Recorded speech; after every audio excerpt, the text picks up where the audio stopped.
O dia da minha morte. Morte. A simples palavra na minha mente fazia meu corpo tremer. Sempre tive medo da morte. Caveiras, esqueletos, cemitérios, velórios, pavor irracional. Às vezes ficava sem dormir, morrendo de medo de morrer, pensando na morte, no dia da minha morte. Sabia que um dia fecharia os olhos para sempre e que as trevas engoliriam tudo.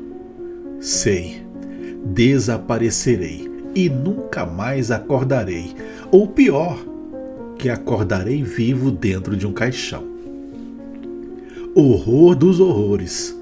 Saber que um dia me enterrarão ou me cremarão e que nunca mais verei a luz do sol me enlouquecia. Adoro viver, não quero morrer. As pessoas passam a vida toda trabalhando, se esforçando para ter coisas e, no final, quando conseguem o que desejam e já podem gozar a vida, vem a morte e as leva. Qual é a vantagem de tudo isso? Na natureza, o sol, a lua, o mar, as estrelas observam a nossa desdita, a nossa rápida passagem pelo mundo. Sou milionário, herdei toda a minha fortuna de meu pai. Ele possuía ações nas principais empresas do mundo. Vivo dos dividendos que as ações me proporcionam. Não preciso trabalhar. Meu pai morreu com 60 anos. Quando ele soube que tinha câncer e passou pelo sofrimento das primeiras quimioterapias, pegou um revólver e se matou.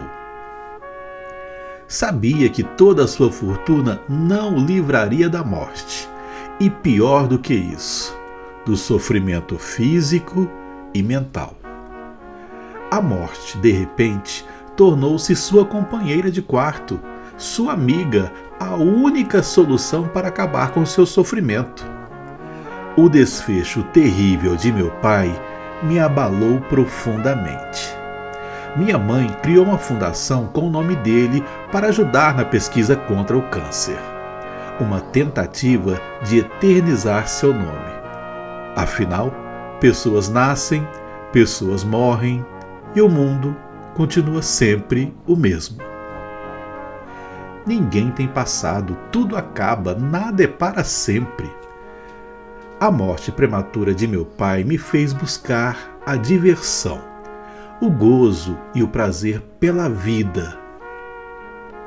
Não evitei nenhum tipo de prazer, no entanto, nada me satisfazia. Aos 40 anos, o medo da morte continuava me perseguindo. Resolvi pesquisar não para compreender a vida, mas sim para descobrir se é possível vencer a morte. No início, todas as pesquisas que fiz, tudo o que tentei, não deu resultado. Li sobre todas as religiões, buscando o significado da vida e da morte. Nenhuma delas me deu a resposta que eu queria. Ciências ocultas, nada. Estudei filosofia, também nada. Enveredei pela ciência, fracasso total, nada. A preocupação com a morte crescia dia a dia.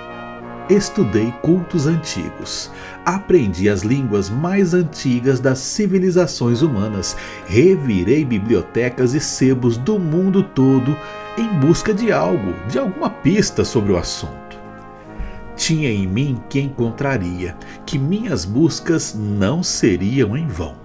Num sebo no Egito, Cairo, encontrei um pequeno livro com muitas páginas arrancadas. As que sobraram, consegui, com a ajuda do velho que estava sentado no balcão do sebo, traduzir. Anotei num caderno a tradução. A morte é a certeza para todos aqueles que estão vivos. O ciclo é inevitável, apenas para aqueles que não são iniciados nos segredos da vida eterna. Raros são aqueles que ouviram falar sobre o livro que revela os segredos da vida e da morte. É um livro antigo, escrito numa língua já morta e esquecida. Ele está guardado em outra dimensão. A passagem para ela se dá no 7º dia do 7º mês. A morte, na verdade, são 7 demônios, e eles se revezam na guarda do livro enquanto perambulam pelo mundo se alimentando de vidas humanas. Os demônios não são nem masculinos nem femininos. Eles são mais poderosos que o sol, mais ferozes que os tufões. Não conhecem a piedade, compaixão, orações. Eles são nossos inimigos. Eles são as verdadeiras faces do demônio. Para conseguir entrar nos portais, encontre as 7 preces dos deuses da noite, e os portões da escuridão se abrirão. Você enfrentará forças malignas, e se as vencer, a mansão dos infortúnios abrirá suas portas. A noite ficará sem estrelas e sem lua.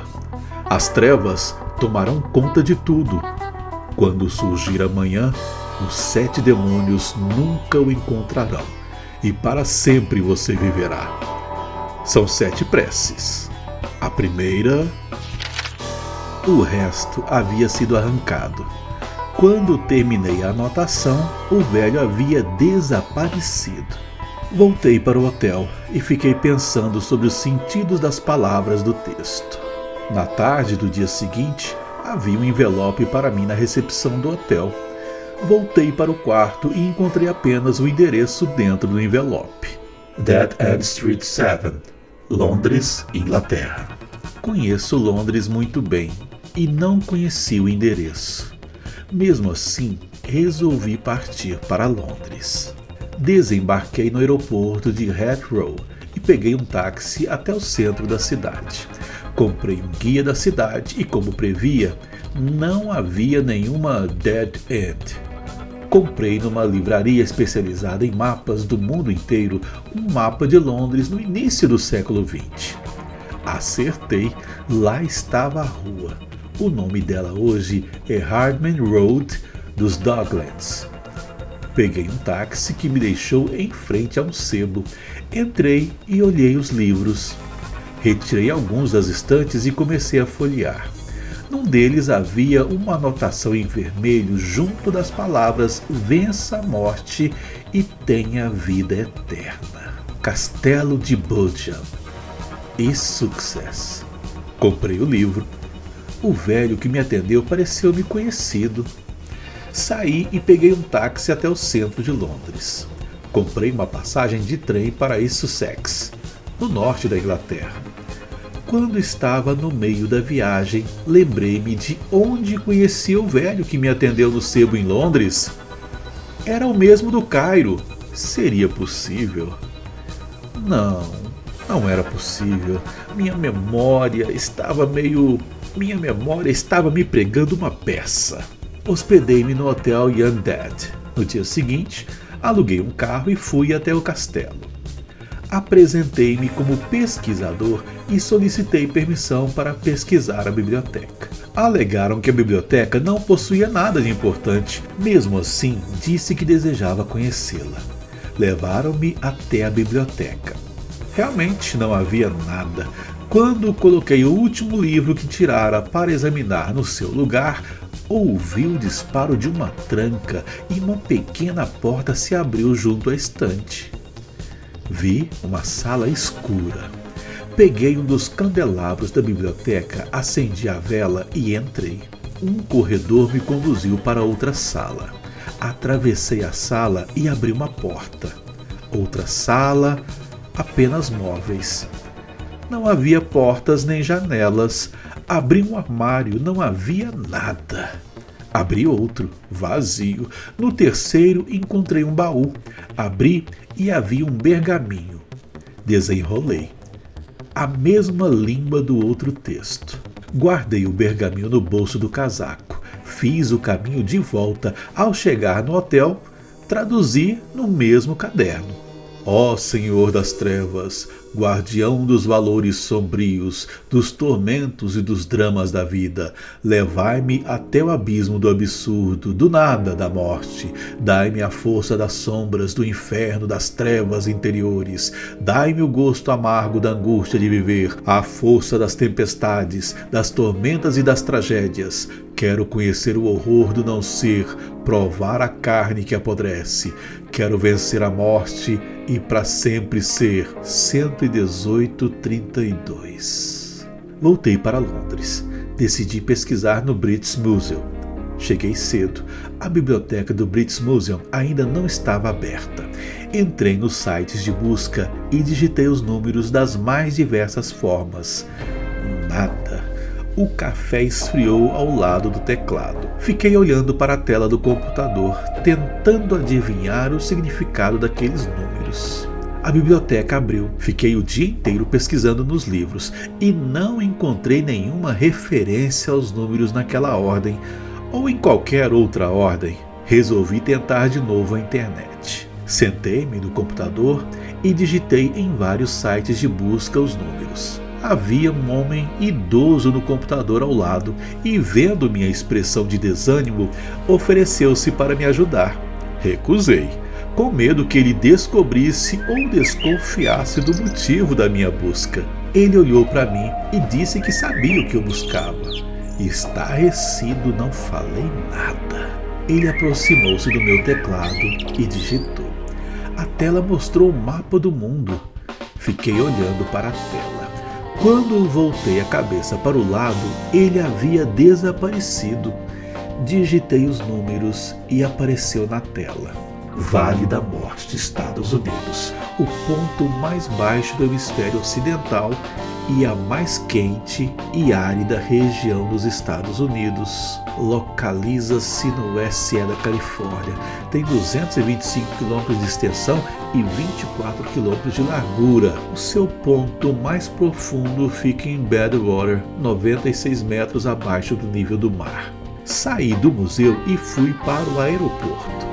Comprei uma passagem para Nova York. O avião partiria em 2 horas. Enquanto esperava o avião, vi na televisão que um avião com 320 passageiros explodira e caíra na Baía de New York. Ele seguia para Paris. Causou um mal-estar generalizado nos passageiros que aguardavam o horário de seus aviões. Muitos cancelaram as passagens. No meu voo não houve desistências. Partimos no horário previsto. Cheguei em Nova York, perto da meia-noite. Hospedei-me no hotel Red Valley. Muito cansado, tomei banho e desmaiei na cama. No dia seguinte, fechei minha conta e fui para o aeroporto. Comprei uma passagem para Los Angeles, mais uma grande travessia aérea. O sol de Los Angeles acordou-me. Desembarquei e aluguei um carro. Dirigi até Badwater, pequeno vilarejo perto do Vale da Morte. Caminhei pelas ruas desertas, vi um velho sentado num banco numa praça castigada pelo sol e pelo vento. Perguntei-lhe se havia alguma biblioteca na cidade ou algum centro histórico. O velho, sem olhar para mim, apontou para uma velha casa no fim da rua. Agradeci e caminhei até a casa. Quando olhei para trás, o velho não estava mais lá. Chegando na casa, entrei no jardim e toquei o sino que estava pendurado na parede. Esperei, ninguém apareceu. Coloquei a mão na maçaneta e a porta abriu. Entrei na sala e vi pilhas e pilhas de livros velhos empoeirados. Parecia o depósito esquecido de alguma velha editora. Mexi nos livros e não vi nada que interessasse. Na parede havia um quadro com um mapa de Israel. Retirei da parede e vi que atrás do quadro havia um buraco. Com medo, enfiei a mão no buraco e peguei um pequeno livro. Havia um marcador de página na página com a foto do Mar Morto. Teria que voar até Israel? Entrei no carro. E quando estava saindo do vilarejo, vi o velho me acenando. Um calafrio passou pelo meu corpo. Estava começando a anoitecer e esfriar. Los Angeles estava toda iluminada. Fui até o aeroporto e comprei uma passagem para Israel. Hospedei-me num hotel nos arredores do aeroporto. No dia seguinte parti. Longa viagem. Minha busca parecia não ter fim. As pistas nada esclareciam. Tinha a impressão de que alguém sabia de tudo e estava me ajudando, ou quem sabe brincando com a minha cara. Durante a viagem, lembrei-me que sempre havia um velho dando as pistas, ou fazendo com que elas surgissem na minha frente. E todos eles se pareciam. Será que eu estaria delirando? No aeroporto de Tel Aviv, aluguei um carro. Fui até Jericó, cidade perto do Mar Morto. O dia escaldante anunciava que ia cair uma enorme tempestade. Andei a tarde inteira pela cidade e nada encontrei. Quando começou a anoitecer, voltei para Tel Aviv, decidido a pesquisar no dia seguinte nos museus e também nas bibliotecas da cidade. Sentia que ali encontraria a resposta da minha busca. Ao chegar na cidade, estacionei o carro na garagem de um hotel. Em frente havia uma grande obra para absorver as águas pluviais. Um buraco enorme e uma grande galeria uniam os canos com o rio. Entrei e me registrei. Como a noite estava muito quente, resolvi caminhar um pouco pela cidade. A tempestade estava se armando. Talvez não desabasse sobre a cidade. Um vento refrescava a noite. Sentindo que a chuva começara a cair, iniciei meu caminho de volta para o hotel. Não havia percebido que caminhara tanto. Os meus pensamentos me levavam para bem longe do hotel. Não via táxi. Todos se recolheram com medo da tempestade. Apressei o passo, a chuva engrossava e um raio caiu na estação de energia elétrica. Tudo ficou às escuras. Ao atravessar uma avenida, não vi um carro que se aproximava em alta velocidade. O impacto do carro jogou-me dentro de uma das grandes valetas abertas para escoar a água das chuvas. A tempestade desabou. Estou preso na valeta. Vejo a água subir. Já está na altura do meu pescoço. A morte me pegou.